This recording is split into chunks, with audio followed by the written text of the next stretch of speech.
Welcome to യശോധൈജു platform. ഇന്ന് നമ്മൾ നോക്കുന്നത് MLTയുടെ ഹിസ്റ്റോ ടെക്നോളജി എന്ന പോർഷനാണ്. ഈ ഒരു ഭാഗം കൂടി നോക്കുമ്പോൾ നമ്മുടെ ഈ ഒരു മോഡ്യൂൾ കവർ ആവുകയാണ്. അപ്പോൾ ഹിസ്റ്റോളജിയിൽ നിന്ന് തന്നെ തുടങ്ങാം. ഹിസ്റ്റോളജി എന്താണ്? ടിഷ്യൂ ആയിട്ട് നോക്കുക കേട്ടോ. ടിഷ്യൂ എന്നുള്ള വേർഡ് വെച്ചിട്ടാണ് ഹിസ്റ്റോളജി പഠിക്കാൻ. അതായത് ഹിസ്റ്റോളജി എന്ന് പറയുന്നത് സയൻസിൻ്റെ ഒരു ബ്രാഞ്ചാണ്. ഇതിൽ ഡീൽ ചെയ്യുന്ന കാര്യങ്ങൾ നമ്മുടെ നോർമൽ ബോഡി ടിഷ്യൂസ് ഇല്ലേ, സാധാരണ ടിഷ്യൂ, അതായത് കലകൾ. അപ്പോൾ ഈ ടിഷ്യൂസിനെ പറ്റിയിട്ടുള്ള അത് മൊത്തത്തിലുള്ളതോ അല്ലെങ്കിൽ മൈക്രോസ്കോപ്പിക്കോ ആയിട്ടുള്ള പഠനം വരുന്ന ശാസ്ത്രശാഖയാണ് ഹിസ്റ്റോളജി. ഇനി അതിൽ തന്നെ ഈ നോർമൽ ടിഷ്യൂ എന്നുള്ളത് മാറിയിട്ട് എന്തെങ്കിലും ഡിസീസ് അല്ലേ, അസുഖം വന്ന ടിഷ്യൂസിനെ പറ്റിയിട്ടോ അല്ലെങ്കിൽ ആ അസുഖം വരാനുണ്ടായ കാരണമോ അല്ലെങ്കിൽ അതുമായിട്ട് ബന്ധപ്പെട്ട് എന്തൊക്കെ സ്ട്രക്ചറൽ ചേഞ്ചസ് ആണ് ടിഷ്യൂവിൽ ഉണ്ടായത്, ഇങ്ങനെയൊക്കെ വരുമ്പോൾ നമ്മൾ അതിനെ അത്തരം കാര്യങ്ങളൊക്കെ നമ്മൾ ഡീൽ ചെയ്യുന്നത് വേറൊരു ഒരു സയൻസിലാണ്. അതായത് ഹിസ്റ്റോ പാത്തോളജി എന്ന ഒരു കാറ്റഗറിയാണ് അതിൽ വരുന്നത്. ഓക്കെ, അപ്പോൾ ഹിസ്റ്റോളജിയിൽ നോർമൽ ടിഷ്യൂസിനെ പറ്റിയുള്ള പഠനം, ഹിസ്റ്റോ പാത്തോളജി എന്ന് പറയുമ്പോൾ ഡിസീസ് കാരണം ഉണ്ടാകുന്ന ചേഞ്ചസും കാര്യങ്ങളൊക്കെ അതുമായിട്ടനുബന്ധിച്ച് ടിഷ്യൂസിനെ പറ്റി പഠിക്കുന്നതാണ് ഹിസ്റ്റോ പാത്തോളജി എന്ന് പറയുന്നത്. അപ്പോൾ ഈ ഹിസ്റ്റോളജിക്കൽ ടെക്നിക്ക് എന്തായിരിക്കും? നമുക്ക് ഈ ഹിസ്റ്റോ പാത്തോളജി ക്യാരി ഔട്ട് ചെയ്യണമെങ്കിൽ അതിൽ നിന്ന് ഏത് ഡിസീസാണ് എന്ന് ഡയഗ്നോസ് ചെയ്യണമെന്നുണ്ടെങ്കിൽ നമ്മൾ ഈ ടിഷ്യൂ സാമ്പിളിനെ കളക്ട് ചെയ്തിട്ട് അതിനെ പ്രോസസ്സ് ചെയ്ത് അതിൽ എന്ത് ചെയ്യും, സ്പെസിമെനെ പ്രിപ്പയർ ചെയ്ത് എന്നിട്ടാണ് നമ്മൾ അതിനെ മൈക്രോസ്കോപ്പിക് എക്സാമിനേഷൻ ചെയ്തിട്ട് ഏത് പാത്തജനാണ് അങ്ങനെ ഒരു അസുഖം ഉണ്ടാക്കി അല്ലെങ്കിൽ എന്താണ് അതിലുണ്ടായ ചേഞ്ചസ്, ആ ഡിസീസിൻ്റെ ഒറിജിൻ എവിടെ നിന്നാണ്, അങ്ങനെ കംപ്ലീറ്റ് ആയിട്ടുള്ള അല്ലെങ്കിൽ ഡിസീസിൻ്റെ ഇഫക്റ്റ് എത്രത്തോളം അഫക്റ്റഡ് ആയി നമ്മുടെ ടിഷ്യൂസിൽ, ഇങ്ങനെയുള്ള കുറേ കാര്യങ്ങൾ നമുക്ക് ആ ഒരു എക്സാമിനേഷൻ, നമുക്ക് ആ ഒബ്സർവേഷനൊക്കെ കിട്ടുന്നത് എങ്ങനെയാണ്? ഹിസ്റ്റോളജിക്കൽ ടെക്നിക്സ് യൂസ് ചെയ്തിട്ടാണ് നമുക്ക് എന്ത് പറ്റുന്നത്, ഇങ്ങനെയുള്ള എക്സാമിൻസ് ചെയ്യാൻ വേണ്ടിയിട്ട് നമ്മൾ ആ ടിഷ്യൂസിനെയൊക്കെ പ്രിപ്പയർ ചെയ്തെടുക്കുന്നത്. ഓക്കെ, അപ്പോൾ ഹിസ്റ്റോളജിയായി, ഹിസ്റ്റോ പാത്തോളജിയായി, ഹിസ്റ്റോളജിക്കൽ ടെക്നിക്കായി. ഇനി നമ്മൾ നോക്കുന്നത് tissue for study can be obtained from. നമ്മൾ ഈ പറഞ്ഞല്ലോ ടിഷ്യൂ സാമ്പിൾ എടുക്കൂ എന്നുള്ളത്. അതിൽ എവിടെ നിന്നൊക്കെയാണ് ടിഷ്യൂ സാമ്പിൾ എടുക്കുന്നത്? ഒന്നുകിൽ നമുക്ക് ബയോപ്സി വഴി ചെയ്യാം, അല്ലെങ്കിൽ ഓട്ടോപ്സി വഴി ചെയ്യാം. അതായത് ബയോപ്സി എന്ന് പറയുമ്പോൾ നമുക്കിപ്പോൾ ഒരു പേഷ്യൻ്റ് വരെയാണ്, ആ പേഷ്യൻറ്റിൻ്റെ അസുഖം കണ്ടുപിടിക്കുന്നതിന് വേണ്ടിയിട്ട് നമ്മൾ അവരുടെ എന്താണ് ടിഷ്യൂ സാമ്പിളിനെ കളക്ട് ചെയ്യുന്നു. അത് നമുക്ക് നീഡിൽ വഴിയോ സ്വാബിങ് വഴിയോ സ്ക്രേപ്പിംഗ് വഴിയോ എക്സിഷൻസ് കട്ടിങ്സ് വഴിയോ ഒക്കെ നമുക്ക് എന്ത് ചെയ്യാൻ പറ്റും, സാമ്പിളിനെ കളക്ട് ചെയ്യാൻ പറ്റും. പക്ഷേ ഇവിടെ എന്താണ്, ഫ്രം എ പേഷ്യൻ്റ് ആണല്ലേ, ജീവനുള്ള ഒരാളിൽ നിന്നാണ് നമ്മൾ ഈ ഒരു സാമ്പിൾ കളക്ട് ചെയ്യുന്നത്. അപ്പോൾ അങ്ങനെയുള്ള ആ ഒരു മെഡിക്കൽ ഡയഗ്നോസ്റ്റിക് പ്രൊസീജിയറിനെയാണ് പറയുന്നത് ബയോപ്സി എന്ന്. എന്നാൽ നമ്മൾ ഓട്ടോപ്സി എന്ന് പറയുമ്പോൾ dissection and examination of a dead body and its organs and structures are called autopsy. ഡെഡായിട്ടുള്ള ഒരു ബോഡീൻ്റെ ഓർഗൻസോ അല്ലെങ്കിൽ എന്തെങ്കിലുമൊക്കെ സ്ട്രക്ചേഴ്സൊക്കെ ഡിസെക്റ്റ് ചെയ്യാനും അതിനെപ്പറ്റി പഠിക്കാനും ഒക്കെ പഠിക്കുകയാണ് ചെയ്യുന്നതെങ്കിൽ ആ പ്രൊസീജിയേഴ്സ് വരുന്നത് ഓട്ടോപ്സിയിലാണ്.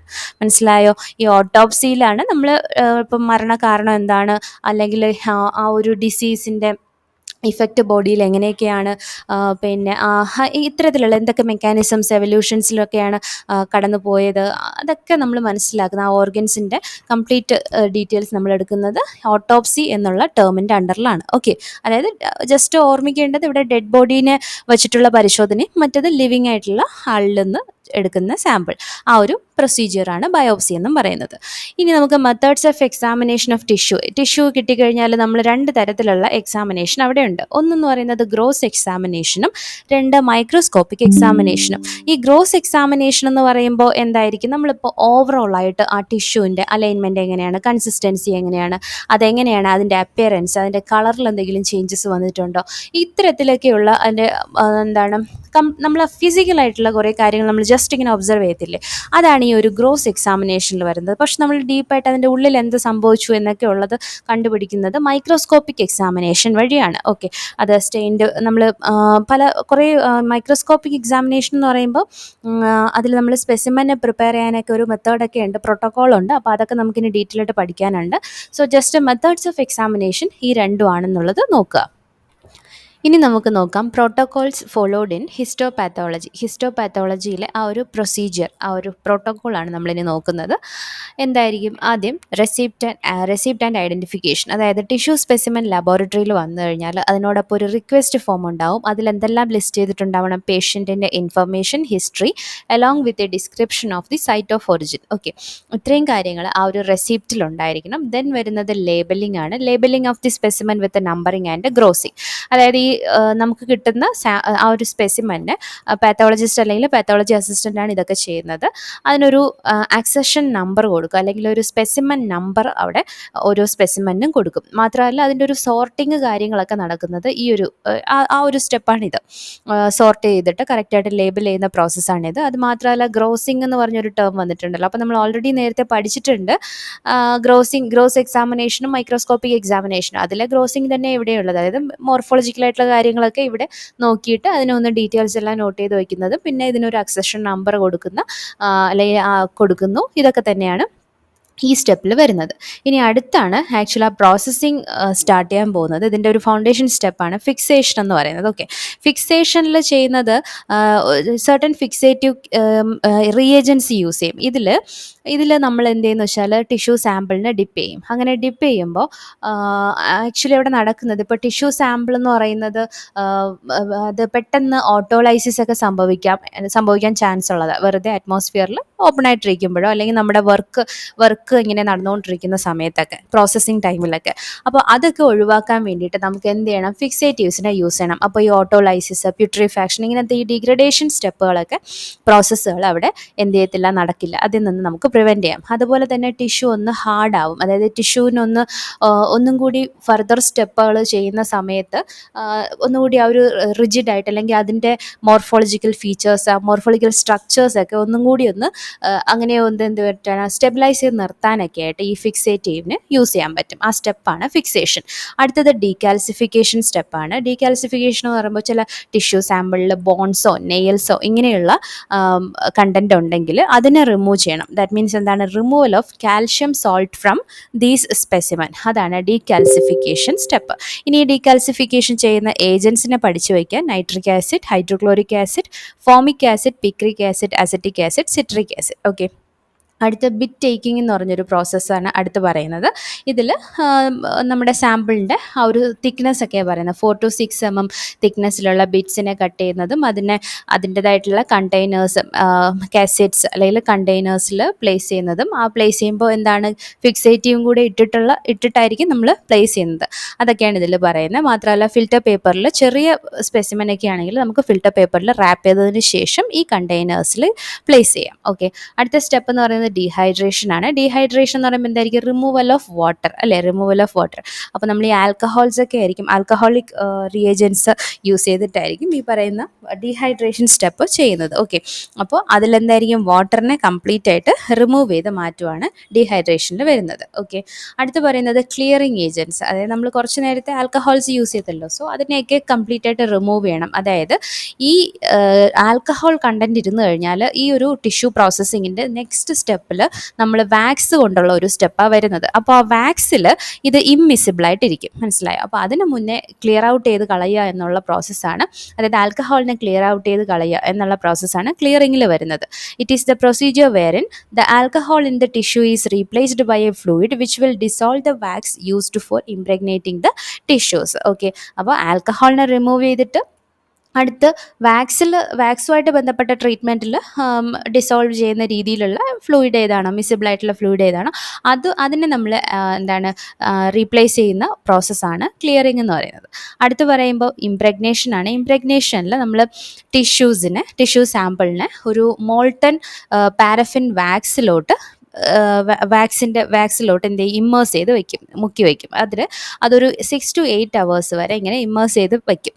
അതിൻ്റെ ആവശ്യം എന്ന് പറയുന്നത് ഈ ഒരു വാക്സ് കോട്ടിങ് കംപ്ലീറ്റ് ആയിട്ട് ടിഷ്യൂവിൽ വരാൻ വേണ്ടിയിട്ടാണ്. അപ്പോൾ ഇതിൻ്റെ ഇൻറ്റീരിയേഴ്സിലൊക്കെ ഇങ്ങനെ പെൻട്രേറ്റ് ചെയ്തൊക്കെ പോകുമ്പോൾ അതിനനുസരിച്ചിട്ട് ഓപ്റ്റിക്കൽ ഡിഫറൻസിയേഷൻ, അതായത് നമ്മുടെ ഈ നമ്മൾ മൈക്രോസ്കോപ്പിലൂടെ അല്ലേ വ്യൂ ചെയ്യാൻ വേണ്ടി ഇത്രയും സ്റ്റെപ്പുകൾ ചെയ്തുകൊണ്ടിരിക്കുന്നത്. അപ്പോൾ അവിടെ റിഫ്രാക്റ്റീവ് ഇൻഡെക്സിൽ എന്താണ് ക്വാളിറ്റി നഷ്ടപ്പെടാതിരിക്കാനൊക്കെ ആയിട്ട് ഈ ഒരു സ്റ്റെപ്പ് ഹെൽപ്പ് ചെയ്യും. അതുപോലെ തന്നെ ടിഷ്യൂവിനെ ഹാർഡൻ ചെയ്യാനായിട്ട് നമ്മൾ അടുത്ത സ്റ്റെപ്പുകളിൽ ഇപ്പോൾ ഈ ടിഷ്യൂവിനെ കട്ട് ചെയ്ത് തിന്നായിട്ടുള്ള സെക്ഷനാക്കി മാറ്റുകയാണ്. അപ്പോൾ അതിനൊക്കെ ഒന്ന് ആ റിജിഡിറ്റി ഉണ്ടെങ്കിൽ മാത്രമേ നല്ല രീതിയിൽ കട്ടാവത്തുള്ളൂ. അപ്പോൾ അതിന് അങ്ങനെയുള്ള ഈ ടിഷ്യൂ ഹാർഡൻസിനൊക്കെ വേണ്ടിയിട്ടാണ് ഈ ഒരു ഇംപ്രഗ്നേഷൻ ചെയ്യുന്നത്. ദെൻ വരുന്നത് എംബഡിങ് മെത്തേഡാണ്. എംബഡിങ് എന്ന് പറയുമ്പോൾ എന്തായിരിക്കും? It is done by transferring the tissue which has been cleared of the alcohol to a mould filled with molten wax. അപ്പോൾ ഇവിടെ നമ്മൾ നേരത്തെ ചെയ്തത് എന്തായിരുന്നു? ജസ്റ്റ് പാരഫിൻ വാക്സിൻ്റെ ബാത്ത് ആയിരുന്നു അല്ലേ, വാക്സ് ബാത്ത് ആണെങ്കിൽ ഇവിടെ ചെയ്യുന്നത് ഒരു മോൾഡ്, എന്താണോ ഏത് ഷേപ്പിലുള്ള മോൾഡാണോ അത് ആ ഓരോ പ്രോസസ്സിനനുസരിച്ച് ഡിഫറെൻ്റ് ആയിരിക്കും മോൾഡുകൾ. അപ്പോൾ അത്തരത്തിലുള്ള മോൾഡിൻ്റെ ഉള്ളിൽ, ആ മോൾഡിൻ്റെ ഉള്ളിൽ നമ്മൾ ടിഷ്യൂ സാമ്പിളിനെയും അതുപോലെ വാക്സിനെയും പ്ലേസ് ചെയ്തതിന് ശേഷം അതിനെ സോൾഡിഫൈ ചെയ്യാൻ അനുവദിക്കുന്ന സ്റ്റെപ്പാണ് എംബഡിങ് എന്ന് പറയുന്നത്. അപ്പോൾ ഈ ഒരു സ്റ്റെപ്പ് കഴിയുമ്പോൾ നമുക്ക് അവിടുന്ന് ഓരോ വാക്സ് ബ്ലോക്ക് ആയിട്ട് ഇതിനെ റിമൂവ് ചെയ്തെടുക്കാൻ പറ്റും. Okay, which is then sectioned to obtain ribbons. Ribbons ഒറ്റ വേർഡാണ്. റിബൺസ് എന്ന് ഉദ്ദേശിക്കുന്നത് ആ ഒരു sequence of connected tissue specimen, tissue sections, അതിനെ റിബൺസ് എന്ന് പറയുന്നത്. അപ്പോൾ നമുക്ക് ഇവിടെ നിന്ന് എന്ത് ചെയ്യാൻ പറ്റും? ആ ഒരു വാക്സ് ബ്ലോക്കിനെ ഇങ്ങനെ കട്ട് ചെയ്തെടുക്കാൻ പറ്റും ഈ ഒരു എംബഡിങ് കഴിയുമ്പോൾ. അതിനുശേഷം സെക്ഷൻ കട്ടിംഗ് ആണ്. അപ്പോൾ ഇപ്പോൾ നമ്മുടെ സാമ്പിളിനെ കട്ട് ചെയ്യാൻ ഇനി ഈസിയാണ്. അതായത് കറക്റ്റ് ആ ഒരു കറക്റ്റ് റിജിഡ് ആയിട്ടൊരു ഫോമിലിരിക്കുകയാണ്. സോ നമുക്ക് ഈസി ആയിട്ട് കട്ട് ചെയ്യാൻ പറ്റും. ഇൻ കേസ് അതിൽ ഈ നെയിൽസോ ബോൺസോ അങ്ങനെ എന്തെങ്കിലുമൊക്കെ ഉണ്ടെങ്കിൽ നമ്മൾ ഈ കട്ട് ചെയ്യുന്ന സമയത്ത് ആ കട്ടിങ് അങ്ങോട്ടും ഇങ്ങോട്ടൊക്കെ ഡീസ്റ്റോർട്ടഡ് ആയി പോകും. സോ അതൊക്കെ ഒഴിവാക്കാൻ വേണ്ടിയിട്ട് നമ്മൾ ആദ്യമേ തന്നെ ഡീകാൽസിഫിക്കേഷനും ചെയ്ത് കഴിഞ്ഞു. ഓക്കെ, അപ്പോൾ ഇനി വരുന്നത് സെക്ഷൻ കട്ടിംഗ് ആണ്. It is the procedure in which the blocks which have been prepared are cut or sectioned and thin strips of varying thickness are prepared. Okay, ഇവിടെ ഇവിടെ നമ്മുടെ ടിഷ്യൂ സാമ്പിളിന് എന്ത് ചെയ്യണം? കട്ട് ചെയ്ത് വളരെ തിക്നെസ് കുറഞ്ഞ ഓരോരോ സെക്ഷൻസ് ആക്കി മാറ്റുകയാണ് ചെയ്യുന്നത്. The instrument by which this is done is called as microtome. അപ്പോൾ ഈ ടിഷ്യൂസിനെ ഇങ്ങനെ ഓരോ തിൻ സെക്ഷൻസ് ആക്കാൻ വേണ്ടി അല്ലെങ്കിൽ കട്ട് ചെയ്യാൻ വേണ്ടിയിട്ട് യൂസ് ചെയ്യുന്ന ഇൻസ്ട്രുമെൻറ്റിൻ്റെ പേരാണ് മൈക്രോട്ടോം. ഓക്കെ, അത് കഴിഞ്ഞാൽ ഇപ്പോൾ നമ്മുടെ സെക്ഷൻസും ആയിട്ടുണ്ട്. ഇനി നമുക്ക് എന്ത് ചെയ്താൽ മതി? സ്റ്റെയിനിങ് ചെയ്താൽ മതി അല്ലേ. അപ്പോൾ സ്റ്റെയിനിങ് എന്ന് പറയുമ്പോൾ staining of the section is done to bring out the particular details in tissue under study. The most commonly used stain in routine practices hematoxylin and eosin stain. അപ്പോൾ സ്റ്റെയിനിങ് എന്തിനാണെന്ന് നമുക്കറിയാം. നല്ല കളർഫുള്ളായിട്ട് നമുക്ക് വിഷ്വലൈസ് ചെയ്തെടുക്കാൻ വേണ്ടിയാണ് staining method use ചെയ്യുന്നത്. അതിൽ tissue സെക്ഷൻസിനെ stain ചെയ്യാൻ വേണ്ടിയിട്ട് കോമൺ ആയിട്ട് യൂസ് ചെയ്യുന്ന സ്റ്റെയിനുകളാണ് ഹെമറ്റോക്സിലിൻ സ്റ്റെയിനും അതുപോലെ ഇയോസിൻ സ്റ്റെയിനും. ഓക്കെ, ഇത് കഴിഞ്ഞാൽ പിന്നെ എന്താണ്? മൗണ്ടിങ് ആണ്. മൗണ്ടിങ് സ്റ്റെപ്പാണ്. അതായത് നമ്മുടെ സെക്ഷനെ സ്റ്റെയിൻ ചെയ്ത് വെച്ചിട്ടുണ്ട് അല്ലേ, സ്പെസിമെനെ സ്റ്റെയിൻ ചെയ്ത് വെച്ചിട്ടുണ്ട്. ഇനി ഇതിനെ നമ്മൾ എന്ത് ചെയ്യണം? ഒരു മൈക്രോസ്കോപ്പിൽ വ്യൂ ചെയ്യണമെങ്കിൽ നമ്മൾ എന്താണ്? ഒരു ഗ്ലാസ് സ്ലൈഡിലോട്ട് ഇതിനെ പ്ലേസ് ചെയ്യും. എന്നിട്ട് അതിൻ്റെ മേലെ ഒരു കവർ സ്ലിപ്പ് ഇടും. എന്നിട്ടാണല്ലോ നമ്മൾ മൈക്രോസ്കോപ്പിൽ വയ്ക്കുന്നത്. സോ ആ പ്രോസസ്സാണ് ഈ മൗണ്ടിങ് എന്ന് പറയുന്നത്. ഇവിടെ നമ്മളൊരു മൗണ്ടിങ് മീഡിയ കൂടി യൂസ് ചെയ്യും. Okay, to preserve and support a stained section for light microscopy it is mounted on a clear glass slide and covered with a thin glass cover slip. The slide and cover slip must be free of optical distortions to avoid viewing artefacts. അതായത് നമ്മൾ already നമ്മുടെ ഇതിൽ സ്ലൈഡിൽ glass സ്ലൈഡിൻ്റെ മേലെ നമ്മുടെ സ്പെസിമെനെ വെച്ചിട്ടുണ്ട്, tissue സാമ്പിളിനെ വെച്ചിട്ടുണ്ട്. എന്നിട്ട് നമ്മൾ അതിൻ്റെ മേലോട്ട് എന്താണ്? ഒരു കവർ സ്ലിപ്പ് വെച്ചിട്ട് നമ്മൾ കവറും കൂടെ ചെയ്യുവാണ്. അങ്ങനെ ഈ ചെയ്യുന്ന സമയത്ത് എന്തെങ്കിലും എയർ ബബിൾസോ അല്ലെങ്കിൽ നമ്മൾ ഇത് തന്നെ ആവണമെന്നില്ല. നമ്മൾ നേരത്തെ ടിഷ്യൂ പ്രോസസ്സ് ചെയ്ത് വന്ന സമയത്തൊക്കെ എന്തെങ്കിലും അങ്ങോട്ടും ഇങ്ങോട്ടൊക്കെ ഉള്ള ഒരു ചെറിയ എറേഴ്സ് കാരണം ഇവിടെ നമുക്കതൊരു ആർട്ടിഫിഷ്യൽ ഇമേജസ് ഇവിടെ വരാനുള്ള ചാൻസ് ഉണ്ട്. അതായത് അങ്ങനെയൊന്നും ആ ടിഷ്യൂലില്ല. പക്ഷെ നമുക്ക് നമ്മുടെ എറർ കാരണം, നമ്മൾ ചെയ്ത വർക്കിൻ്റെ എറർ കാരണം അവിടെ എന്തോ ഒരു സംതിങ് നമുക്ക് ഡിഫറെൻ്റ് ആയിട്ടൊരു ഇമേജ് ഇങ്ങനെ കിട്ടുന്നു. അത്രയേ ഉള്ളൂ ആർട്ടിഫാക്ട്സ്. അതായത് ശരിക്കുള്ള ഇമേജിൽ നിന്ന് വ്യതിചലിച്ച് വരുന്ന എന്തെങ്കിലുമൊക്കെ. ഇപ്പോൾ എയർ ബബിൾസ് തന്നെയാണ് ബെസ്റ്റ് എക്സാമ്പിൾ. സോ അത്തരത്തിൽ വരുന്നതിനെയൊക്കെ നമുക്ക് ഒഴിവാക്കണമെന്നുണ്ടെങ്കിൽ എന്ത് ചെയ്യണം? ഈ പറയുന്ന അപ്പോൾ അത് പറയുന്നത് എന്താണ്? ഇത്തരത്തിലുള്ള ആർട്ടിഫാക്ട്സ് ഒഴിവാക്കണം. നമ്മൾ ഈ കവർ സ്ലിപ്പും സ്ലൈഡും ഒക്കെ ചെയ്യുമ്പോൾ അതൊക്കെ ശ്രദ്ധിക്കണം. Then a mounting medium is used to adhere the cover slip to the സ്ലൈഡിൽ കവർ സ്ലിപ്പ് ഒട്ടിയിരിക്കാൻ വേണ്ടിയിട്ട് ഒരു മൗണ്ടിങ് മീഡിയം യൂസ് ചെയ്യുന്നുണ്ട്. Aqueous based mounting media are available which allow the mounting of tissue directly from the staining procedure. Okay, അപ്പോൾ mounting എന്ന് പറയുമ്പോൾ ആ ഒരു ടിഷ്യൂ സാമ്പിളിനെ നമ്മൾ ആ സ്ലൈഡിലോട്ട് പ്ലേസ് ചെയ്യുന്നു. എന്നിട്ട് അതിനെ കവർ സ്ലിപ്പ് വെച്ച് കവർ ചെയ്യുന്നു. ഇത് നമ്മൾ എന്ത് ചെയ്യുന്നുണ്ട്? By using a mounting medium. ഈ ഒരു സ്റ്റെപ്പാണ് മൗണ്ടിങ് എന്ന് പറയുന്നത്. ഇത് ഇത്രയും ചെയ്യുന്ന എന്തിനാണ്? നമ്മൾ മൈക്രോസ്കോപ്പിലൂടെ വ്യൂ ചെയ്യാൻ വേണ്ടിയിട്ട്. ഓക്കെ, അപ്പോൾ നമ്മുടെ ബേസിക് ആയിട്ടുള്ള സ്റ്റെപ്പുകളെല്ലാം കഴിഞ്ഞു. ഇനി ഇതിൽ എക്സ്ട്രാ പോയിന്റ് ഫിക്സേഷൻ നോക്കാം. ഫിക്സേഷൻ ഇമ്പോർട്ടൻ്റ് ആണ്. Fixation, this is the process by which the constituents of of cells and tissue are fixed in a physical and chemical state so that they will withstand subsequent treatment with various reagents with a minimum loss of architecture. നമ്മൾ നേരത്തെ പറഞ്ഞു കഴിഞ്ഞു, fixatives use ചെയ്യുമ്പോൾ അതിൻ്റെ structure എങ്ങനെയാണോ അത് അങ്ങനെ തന്നെ ഏറെക്കുറെ റീറ്റെയിൻ ചെയ്ത് നിർത്താൻ പറ്റും, ഒന്ന് സ്റ്റെബിലൈസ് ചെയ്ത് നിർത്താൻ പറ്റും ഫിക്സേറ്റീവ്സ് യൂസ് ചെയ്ത് കഴിഞ്ഞാൽ. This is achieved by exposing the tissue to chemical compounds called fixatives. ഇവിടെ നമ്മൾ യൂസ് ചെയ്യുന്നത് ടിഷ്യൂസിനെ എന്തുമായിട്ട് എക്സ്പോസ് ചെയ്ത് വെക്കുകയാണ്? സർട്ടൻ കെമിക്കൽ കോമ്പൗണ്ട്സ്, അതായത് അതിനെ പറയുന്നത് ഫിക്സേറ്റീവ്സ് എന്നാണ് പറയുന്നത്. അതിലോട്ട് നമ്മൾ ഇവനെ എന്ത് ചെയ്യാണ്? ജസ്റ്റ് ഇങ്ങനെ എക്സ്പോസ് ചെയ്ത് വെക്കുകയാണ്. Most fixatives act by denaturing or precipitating proteins which then form a sponge or meshwork tending to hold the other constituents. അപ്പോൾ ഇതിൻ്റെ വർക്കിംഗ് പ്രിൻസിപ്പിളാണ് പറയുന്നത്. ഫിക്സേറ്റീവ്സ് എങ്ങനെ വർക്ക് ചെയ്യുന്നതെന്ന് ചോദിച്ചു കഴിഞ്ഞാൽ ഒന്നുകിൽ ഡീനാച്ചുറേഷൻ അല്ലെങ്കിൽ പ്രസിപ്പിറ്റേഷൻ ഓഫ് പ്രോട്ടീൻസ്, എന്നിട്ട് എന്ത് ചെയ്യും? അത് ഒരു സ്പോഞ്ചി അല്ലെങ്കിൽ ഒരു മെഷ് വർക്കായിട്ട് അങ്ങനെ ക്രിയേറ്റ് ചെയ്യും. അതായത് അത് അടുത്തടുത്തിരിക്കുന്ന എല്ലാ കോൺസ്റ്റിറ്റ്യുവൻസിനെയും ഇങ്ങനെ ഹോൾഡ് ചെയ്ത് നിർത്തുന്നു എന്നുള്ളതാണ് ഫിക്സേറ്റീവ് ചെയ്യുന്നത്. The fixative should be 15 to 20 times more in volume than the specimen. Specimen എത്രയാണോ നമ്മൾ എടുക്കുന്നത് അതിനേക്കാളും 15 to 20 times കൂടുതൽ വോളിയം ആയിരിക്കണം ഏത് ഫിക്സേറ്റീവ് എന്ന് പറയുന്നത്. അതായത് നമ്മൾ ഫിക്സേറ്റീവിൽ ഇങ്ങനെ മുങ്ങി നിൽക്കണം സ്പെസിമെൻ. ഓക്കെ, അതാണ് ആ ഒരു 15 to 20 times more volume than the specimen എന്ന് പറയുന്നത്.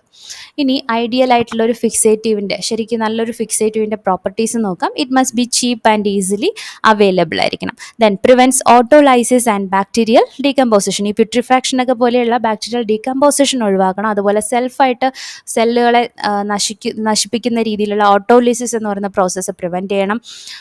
ഇതൊന്നും ചെയ്തില്ല എങ്കിൽ നമുക്ക് എന്ത് പറ്റും? നമ്മൾ പ്രോസസ്സിംഗ് ഒക്കെ കഴിഞ്ഞ് വരുന്ന സമയത്ത് നമുക്ക് മൈക്രോസ്കോപ്പിൽ വ്യൂ ചെയ്യുന്ന ടൈമിൽ ആ ടിഷ്യൂ എന്താണോ നമ്മൾ ആക്ച്വലി സാമ്പിളായിട്ട് പുറത്തെടുത്തത് അതായിരിക്കില്ല നമുക്ക് വ്യൂ ചെയ്യുമ്പോൾ കിട്ടുന്നത്, ഡിഫറെൻ്റ് ആയിട്ട് പോകും. അങ്ങനെ നമുക്ക് ഫോൾസ് റിസൾട്ട് വരും. സോ അത് ഒഴിവാക്കാൻ വേണ്ടിയിട്ടാണ് ആദ്യമേ തന്നെ നല്ലൊരു ഫിക്സേറ്റീവിനെ എക്സ്പോസ് ചെയ്ത് കൊടുക്കുന്നത്.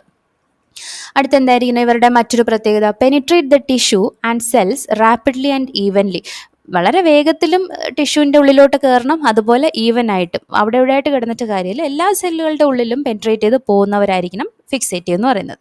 Preserves tissue in their natural state and fix all chemical components. അപ്പോൾ ഇവരെ വേറെ ആർട്ടിഫിഷ്യൽ രീതിയിലോ അല്ലെങ്കിൽ പുതിയ എന്തെങ്കിലും കമ്പോണൻസ് അങ്ങോട്ട് ആഡ് ചെയ്തിട്ടോ അങ്ങനെയൊന്നുമല്ല, എന്താണോ ആ ഒരു ടിഷ്യൂവിലുള്ളത് അതിനെ അതിൻ്റെതായിട്ടുള്ള ആ ഒരു നാച്ചുറൽ സ്റ്റേറ്റിൽ തന്നെ എന്ത് ചെയ്യണം? ഫിക്സ് ചെയ്ത് വെക്കണം. അതായത് ഫിക്സിങ് ഇൻ ദ സെൻസ് എന്താണ്? അതിലുള്ള എന്തെല്ലാം കമ്പോണൻസ് ഉണ്ട്, പ്രോട്ടീൻസ് ആയിക്കോട്ടെ, കാർബോഹൈഡ്രേറ്റ്സ് ആയിക്കോട്ടെ, ഫാറ്റ്സ് ആയിക്കോട്ടെ, അവരെല്ലാവരെയും അതേ രീതിയിൽ തന്നെ അതിലൊന്നും ഡിസ്റ്റോർഷൻസ് ഉണ്ടാക്കാണ്ട്, അല്ലേ, അങ്ങോട്ടും ഇങ്ങോട്ടും ഒന്നും ചേഞ്ചസ് ഒന്നും ഉണ്ടാക്കാണ്ട് അതിന് ആ രീതിയിൽ തന്നെ കീപ്പ് ചെയ്ത് വയ്ക്കുക. അതിന് ആ ഒരു അലൈൻമെൻറ്റും കാര്യങ്ങളൊക്കെ ഒന്ന് പ്രിസർവ് ചെയ്ത് നിർത്തുക എന്നുള്ളൊരു പ്രോപ്പർട്ടി ഉണ്ട്. Avoid excessive hardness of tissue. അപ്പോൾ ഇങ്ങനെ ഈ പിടിച്ച് നിർത്തുമ്പോൾ എന്ത് പറ്റും? ഭയങ്കരമായിട്ട് ഹാർഡ് ആവാനുള്ള ചാൻസ് ഉണ്ട്. ടിഷ്യൂ അത്രയും സോഫ്റ്റ് അല്ലേ. അപ്പോൾ അതിനെ ഒന്ന് ലൈറ്റായിട്ടൊന്ന് ഹാർഡ് ആക്കിയാലേ മതി. അതിൽ കൂടിപ്പോയി കഴിഞ്ഞാൽ എന്താണ് നമ്മുടെ അതും നമുക്ക് ഫോൾസ് റിസൾട്ട് ആയിരിക്കും മൈക്രോസ്കോപ്പിലൂടെ നോക്കുമ്പോൾ കിട്ടുന്നത്. സോ അതുകൊണ്ട് തന്നെ അത്തരത്തിലുള്ള ഹാർഡ്നെസ് ഒത്തിരി ആവാനും പാടില്ല. Allows enhanced staining of tissue. നമ്മൾ ടിഷ്യൂ സ്റ്റെയിനിങ് ഒക്കെ ചെയ്യുന്ന സമയത്ത് അതിനെയൊക്കെ നന്നായിട്ട് എൻഹാൻസ് ചെയ്യണം. Should be non toxic and non allergic for user. ഇത് സ്ഥിരം ചെയ്യുന്ന ആളിന് അതുമായിട്ട് ബന്ധപ്പെട്ടുള്ള ടോക്സിസിറ്റിയോ അലർജിക്കോ അലർജിക് കാര്യങ്ങളൊന്നും വരരുത്. സോ അതും എന്തായിരിക്കണം? അതിനെല്ലാം ഓപ്പോസിറ്റ് നോൺ ടോക്സിക് ആയിട്ടുള്ളതും അതുപോലെ നോൺ അലർജിക് ആയിട്ടുള്ള പ്രോപ്പർട്ടി ആയിരിക്കണം ഫിക്സേറ്റീവിന് ഉണ്ടാവേണ്ടത്. Providing iso osmotic conditions to the tissues. അതായത് ഇതിൻ്റെ ഓസ്മോട്ടിക് കണ്ടീഷൻസ് അങ്ങോട്ട് ഹൈപ്പോട്ടോണിക് അല്ലെങ്കിൽ ഹൈപ്പർട്ടോണിക് ഒന്നും ആവാണ്ട് ഐസോ ഓസ്മോട്ടിക് കണ്ടീഷനിൽ തന്നെ നിലനിർത്തുക. അപ്പോൾ നമുക്ക് കുറച്ച് ഫിക്സേറ്റീവ്സ് എക്സാമ്പിൾസ് ഒക്കെ എടുത്ത് പഠിക്കുന്നത് നന്നായിരിക്കും. ഇവിടെ ഇപ്പോൾ ഒരു ഫോർമാലിനാണ് പറഞ്ഞിരിക്കുന്നത്, നമുക്ക് നോക്കാം. ഇത് MLTയുടെ നമ്മൾ കോമൺലി യൂസ്ഡ് ആയിട്ടുള്ള ഒരു ഫിക്സേറ്റീവ് ആണ് 10% ഫോർമാലിൻ. നമ്മുടെ MLT VHSC ടെക്സ്റ്റ് ബുക്കിലൊക്കെ പറയുന്നത് ഈ ഒരു ഫിക്സേറ്റീവ് ആണ്. കൂടുതൽ എക്സാമ്പിൾ കിട്ടുവാണെങ്കിൽ കളക്ട് ചെയ്ത് പഠിക്കുന്നത് നന്നായിരിക്കും. അപ്പോൾ കോമൺലി യൂസ്ഡ് ഫിക്സേറ്റീവ് ഇത് തന്നെയാണ് ഇവിടുത്തെ ചോദ്യം. കോമൺലി യൂസ്ഡ് ഫിക്സേറ്റീവ് ഏതാണ്? നമ്മൾ ഹിസ്റ്റോളജിയിൽ യൂസ് ചെയ്യുന്ന കോമൺലി യൂസ്ഡ് ഫിക്സേറ്റീവ് എന്ന് പറയുന്നത് 10% ഫോർമാലിൻ ആണ്. The standard solution is 10% neutral buffered formalin. Buffering prevents any acidity that would promote autolysis and cause precipitation of formol heme pigment in the tissues. It penetrates the tissue well and fixes the tissue by forming cross linkages between amino acid residues. അപ്പോൾ തൊട്ട് നേരത്തെ നമ്മൾ പറഞ്ഞ points തന്നെ ഇവിടെ formalin എന്ന് പറഞ്ഞപ്പോൾ അതിൻ്റെ ഫീച്ചറായിട്ടും സെയിം തന്നെ പറയുന്നു. Then processing of fixed tissue, ബാക്കി ഈ ഫിക്സ്ഡ് ടിഷ്യൂവിൻ്റെ ബാക്കി പ്രോസസ്സിംഗ് ആണ് പറയുന്നത്. In order to cut thin sections of the tissues, it should have suitable hardness and consistency when presented to the knife edge. Okay, അപ്പോൾ ഇനി നമ്മൾ എന്താണ് ടിഷ്യൂവിനെ കട്ട് ചെയ്യാൻ പോകുമ്പോൾ ഉള്ള കാര്യമാണ് പറയുന്നത്. അങ്ങനെ കട്ട് ചെയ്യുന്നതിന് മുന്നേ എന്തായിരിക്കണം, അത് കറക്റ്റ് ആ ഒരു ഹാർഡ്നെസ്സും അതിൻ്റെ കൺസിസ്റ്റൻസിയൊക്കെ കറക്റ്റ് ആയിരിക്കണം. അതായത് ആ ഒരു ഈ ടിഷ്യൂസിനെ കട്ട് ചെയ്യാൻ വേണ്ടി യൂസ് ചെയ്യുന്ന നൈഫിൻ്റെ എഡ്ജിന് കണക്കാക്കിയിട്ടുള്ള രീതിയിൽ ഹാർഡ്നെസ്സും കാര്യങ്ങളൊക്കെ വരാവൂ. These properties can be imparted by infiltrating and surrounding the tissue with a paraffin wax or low viscosity nitrocellulose or resins or by freezing. നമ്മൾ നേരത്തെ പറഞ്ഞല്ലോ ഇങ്ങനെ കട്ട് ചെയ്തെടുക്കുന്നതിന് വേണ്ടിയിട്ടാണ് ഈ ഒരു കട്ടിങ് ഈസി ആക്കാൻ വേണ്ടിയിട്ടാണ് ഓൾറെഡി നമ്മൾ എംബഡിങ് മെത്തേഡൊക്കെ ചെയ്യുന്നത് അല്ലേ.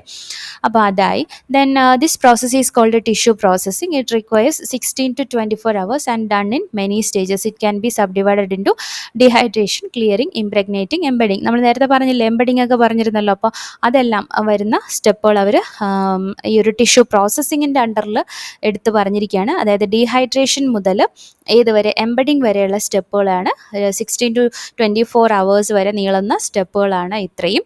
ഇതാണ് അവർ ടിഷ്യൂ പ്രോസസ്സിങ്ങിൻ്റെ ഉള്ളിലായിട്ട് എടുത്ത് പറഞ്ഞിട്ടുള്ളത്. ഓക്കെ, അപ്പോൾ ഇനി നമുക്ക് ടൈപ്സ് ഓഫ് ടിഷ്യൂ പ്രോസസ്സിങ് നോക്കാം. ഏതൊക്കെ തരത്തിലാണ് ടിഷ്യൂവിനെ പ്രോസസ്സ് ചെയ്യുന്നത്. ഒന്ന് മാനുവൽ ടിഷ്യൂ പ്രോസസ്സിംഗ് ഉണ്ട്, രണ്ട് മെക്കാനിക്കൽ ടിഷ്യൂ പ്രോസസ്സിംഗ് ഉണ്ട്. ഓക്കെ, മാനുവൽ എന്ന് പറയുമ്പോൾ in this process the tissue is changed from one container of reagent to another by hand. Okay, ഇവിടെ എന്താണ് ഹ്യൂമൻ തന്നെ ആയിരിക്കും ടിഷ്യൂസിനെ എന്ത് ചെയ്യുന്നത്, ഒരു കണ്ടെയ്നർ ഓഫ് റിയേജൻറ്റിൽ നിന്ന് മറ്റൊന്നിലോട്ട് മാറ്റുന്നത്. മെക്കാനിക്കൽ ടിഷ്യൂ പ്രോസസ്സിംഗ് ആകുമ്പോഴത്തേക്കും അവിടെ എന്തായിരിക്കും, in this the tissue is moved from one jar to another by mechanical device. Sample കൊടുക്കുന്ന കാര്യം മാത്രമേ വരുന്നുള്ളൂ, ബാക്കിയെല്ലാം മെക്കാനിക്കൽ രീതിയിലാണ് നടക്കുന്നത്, മെഷീൻസാണ് ചെയ്യുന്നത്. Timings are controlled by a timer which can be adjusted to respect to hours and minutes. The temperature is maintained around 60 degrees Celsius. അതായത് ഇവിടെ ഓട്ടോമേറ്റഡ് ടിഷ്യൂ പ്രോസസ്സർ ആണ് ഈ ഒരു ഇൻസ്ട്രുമെൻറ്റ്. സോ അതിനകത്തോട്ട് കൊടുത്തു കഴിഞ്ഞാൽ ഈ കംപ്ലീറ്റ് ടിഷ്യൂ പ്രോസസ്സിങ് കഴിഞ്ഞായിരിക്കും നമുക്ക് പുറത്ത് കിട്ടുന്നത്. All the before mentioned procedures up to the impregnation step can be done automatically in a single unmanned instrument which is the automated tissue processor or called histokinette. Okay, നമ്മൾ നേരത്തെ microtome എന്നൊരു word പറഞ്ഞു, ഇപ്പോൾ വന്നത് ഹിസ്റ്റോകൈനറ്റ് ആണ്.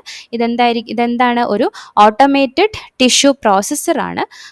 എന്ത് പറയുന്നത്, അതിൻ്റെ മറ്റൊരു പേരാണ് ഹിസ്റ്റോകൈനറ്റ്. ഓക്കെ, അഡ്വാൻറ്റേജസ് നോക്കിക്കഴിഞ്ഞാൽ it provides constant agitation during every step which ensures better fixation and processing. It reduces the workload and in turns improves the overall output of the laboratory.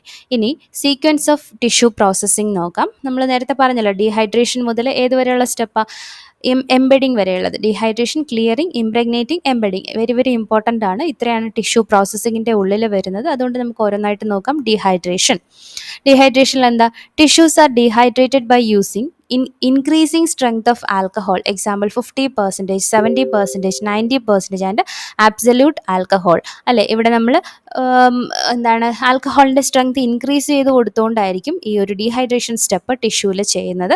ആ ഓർഡർ എന്ന് പറയുന്നത് 50%, 70%, 90%, പിന്നെ absolute alcohol. Okay, the duration for which tissues are kept in each strength of alcohol depends upon the size of tissue fixative used and type of tissue.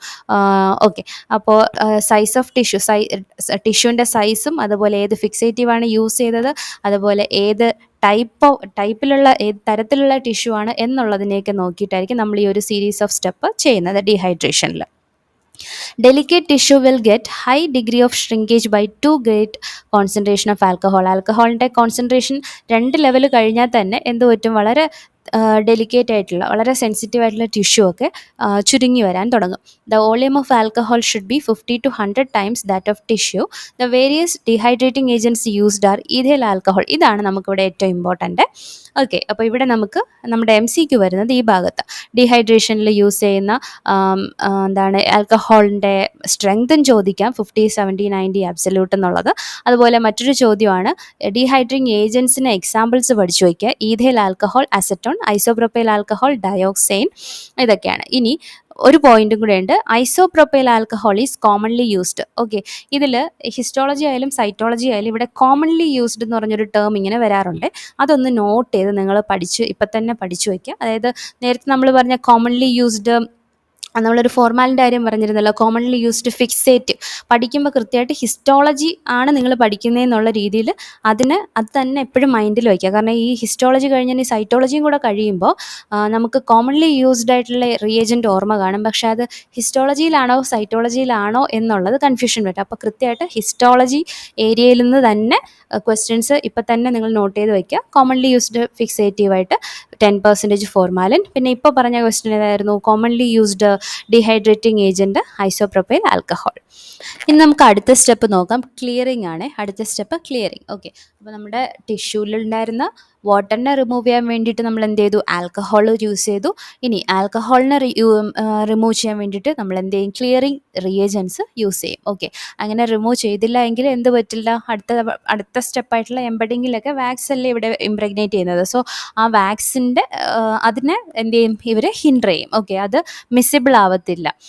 So അതുകൊണ്ട് നമ്മൾ ഇതിലുള്ള എന്തിനെ remove ചെയ്യുന്നത്? Alcohol കണ്ടന്റിനെ remove ചെയ്യുന്നത്. So അതിന് വേണ്ടിയിട്ട് use ചെയ്യുന്ന reagents cedar wood oil, benzene, xylene, chloroform, മറ്റുള്ള ഒരു കാർബൺ ടെട്രാക്ലോറൈഡും ടൊളുവീനും ഒക്കെ. ഓക്കെ, ഇതിൽ സെഡാർവുഡ് ഓയിൽ ആണെങ്കിൽ ബെസ്റ്റ് ഏജൻ്റ് ആണ്, എക്സ്പെൻസീവ് ആണ്. ബെൻസീൻ ആണെങ്കിൽ കാർസിനോജനിക് ആണ്.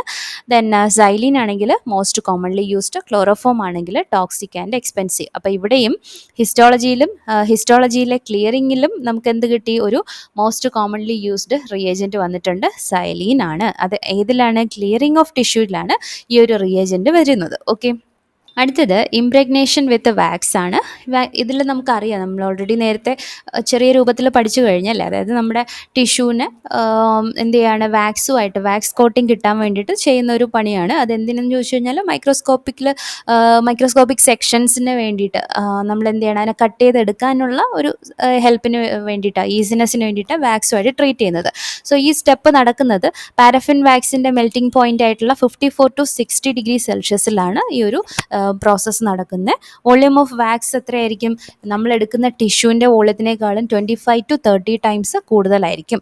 The duration of impregnation depends on size and types of tissues and clearing agents employed. അപ്പോൾ ഇതിൻ്റെ എത്ര സമയം നമ്മൾ ഇതിനെ ഡിപ്പ് ചെയ്ത് നിർത്തണമെന്നുള്ളത് ആ ടിഷ്യൂവിൻ്റെ സൈസും അതുപോലെ ഏത് തരത്തിലുള്ള ടിഷ്യൂ ആണെന്നുള്ളതും പിന്നെ തൊട്ട് മുന്നേ യൂസ് ചെയ്ത ക്ലിയറിംഗ് ഏജൻറ്റ്സ് ഏതൊക്കെയാണ് എന്നുള്ളതിനെയാണ് ഡിപ്പെൻഡ് ചെയ്തിരിക്കുന്നത്. Okay, longer periods are required for larger pieces and also for harder tissue like bones and skin as compared to liver, kidney, spleen, lung, etc. അപ്പോൾ ഒരുപാട് സമയം വേണ്ടത് എന്തിനായിരിക്കും?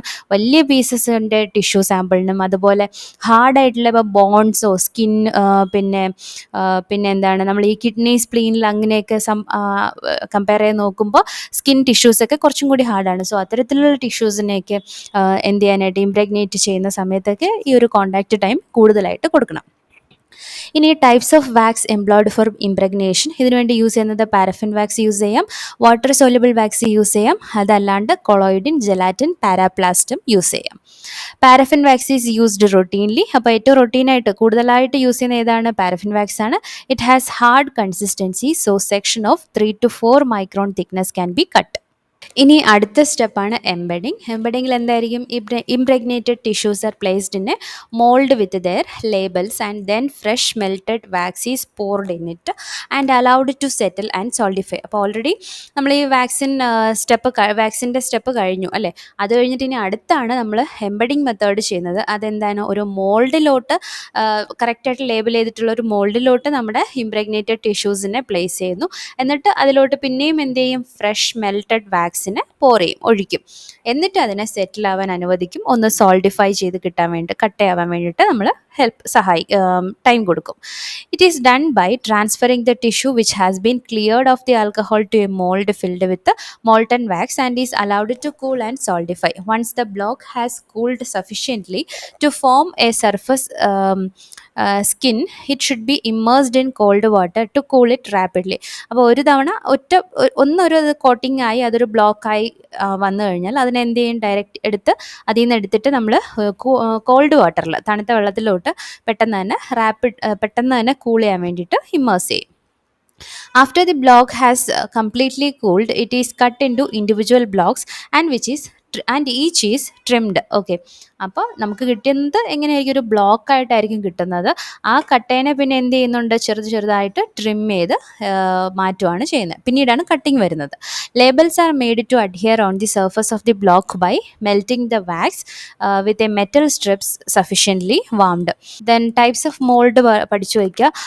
ലൂക്കാർട്ട് മോൾഡ് ഉണ്ട്, അത് എൽ ഷേപ്ഡ് ആയിരിക്കും. L shaped brass pieces placed in opposite positions and can be manipulated to increase or decrease the size of the block to be prepared. പിന്നെ അടുത്ത എന്തായിരിക്കും, ഇതിപ്പോൾ എൽ മോൾഡ് വന്നു. അതിനുശേഷം glass or metal Petri dishes use ചെയ്യാം, watch glasses use ചെയ്യാം, paper boats use ചെയ്യാം, tissue tech systems use ചെയ്യാം. ദെൻ വരുന്നത് സെക്ഷൻ കട്ടിംഗ് ആണ്. സെക്ഷൻ കട്ട് ചെയ്യാൻ വേണ്ടിയിട്ട് നമ്മൾ മൈക്രോടോം യൂസ് ചെയ്യുന്നു പറഞ്ഞു. ആ കട്ടിംഗ് പ്രോസസ്സാണ് മൈക്രോടോമി. മൈക്രോടോം എന്താണ്? These are mechanical devices for cutting uniform sections of tissue of appropriate thickness. പിന്നെ ടൈപ്സ് ഓഫ് മൈക്രോടോം എന്ന് പറയുമ്പോൾ സ്ലൈഡിംഗ് മൈക്രോടോം ഉണ്ട്, റോക്കിംഗ് മൈക്രോടോം ഉണ്ട്, സ്ലെഡ്ജ് മൈക്രോടോം ഉണ്ട്, റോട്ടറി മൈക്രോടോം ഉണ്ട്, ഫ്രീസിംഗ് മൈക്രോടോം ഉണ്ട്, റോട്ടറി മൈക്രോടോം ഉണ്ട്. ഇതിൽ ഓരോന്നിൻ്റെയും വർക്കിംഗ് പ്രിൻസിപ്പിളും ഡിഫറെൻ്റ് ആയിരിക്കും. Then parts of a microtome. Rotary ആണെങ്കിൽ അതിൻ്റെ പാർട്സ് നോക്കാം. ഒരു block holder, then knife clamp screws, knife clamps, block adjustment, thickness gauge, angle of tilt adjustment, then operating handle. ഇനി നമുക്ക് നോക്കാനുള്ളത് റോട്ടറി മൈക്രോടോം ആണ്.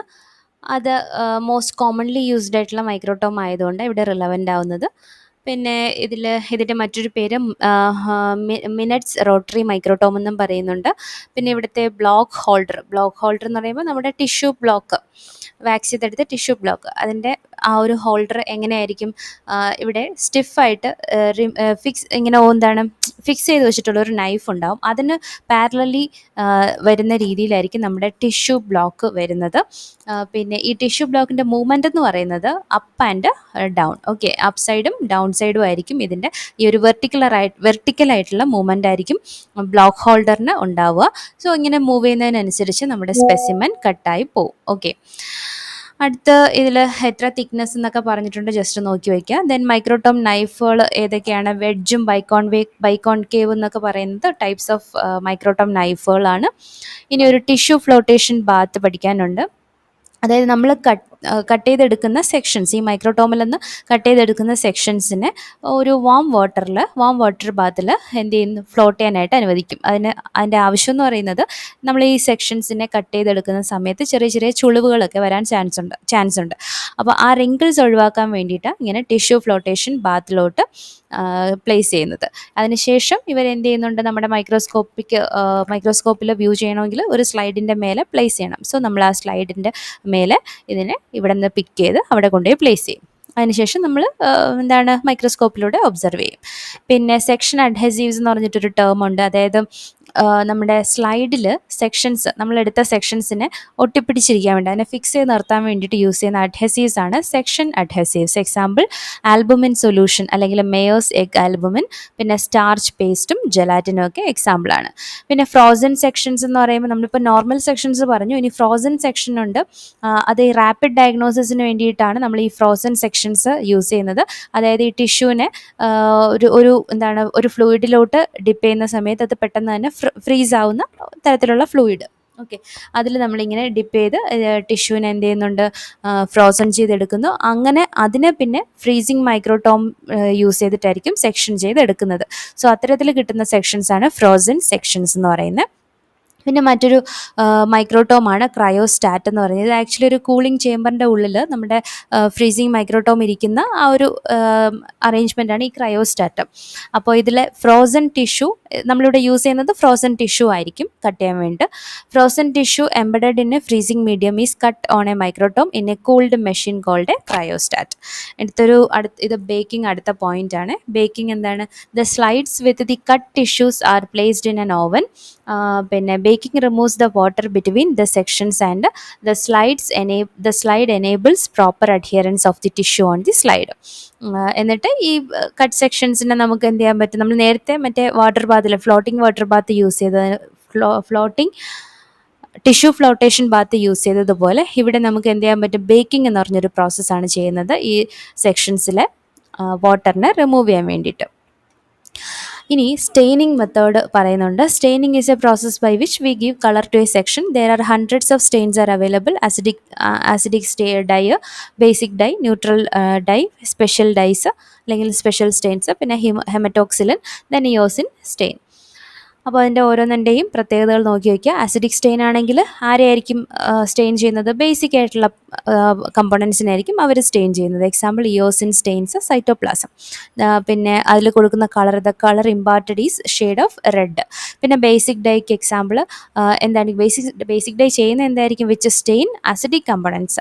Example basic fuchsin stains nucleus. The colour imparted is shade of blue ആയിരിക്കും. Then neutral stains എന്ന് പറയുമ്പോൾ when an acid dye is combined with a basic dye, a neutral dye is formed. Acid ഡൈയും basic ഡൈയും കൂടി combine ചെയ്ത് വരുന്ന ഫോർമുലയാണ് neutral സ്റ്റെയിൻസിൽ വരുന്നത്. As it contains both coloured radicals, it gives different colours to cytoplasm and nucleus simultaneously. അപ്പോൾ ഇവർ രണ്ട് കമ്പോണൻസിനും, ആസിഡിക് കമ്പോണൻസിനും കളർ കൊടുക്കും, ബേസിക് കമ്പോണൻസിനും കളർ കൊടുക്കും.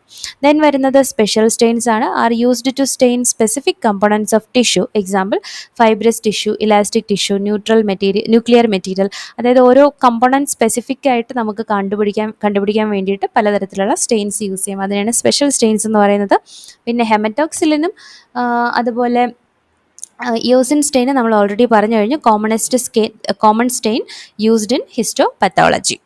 പിന്നെ മൗണ്ടിങ് മീഡിയയൊക്കെ നമ്മൾ നേരത്തെ പറഞ്ഞിരുന്നല്ലോ. Mounting protects and preserves the stained tissue section. It provides better optical quality for viewing under microscope. DPX എന്താണ്? Distyrene dibutyl phthalate xylene is the common mountant used. പിന്നെ വരുന്നത് filing and storage of tissue blocks or tissue slides. എന്തായിരിക്കും? Processed tissue blocks and examined tissue slides are not disposed immediately but are filed according to their registration number in the tissue block filing cabinet and slide filing cabinet respectively for a minimum period of 5 years for future reference. നമ്മൾ ഈ process ചെയ്തെടുത്ത സാമ്പിളിന് immediate ആയിട്ട് discard ചെയ്യുന്നില്ല. അതിൻ്റെ പ്രൊസീജിയറാണ് ഇതിൽ പറയുന്നത്.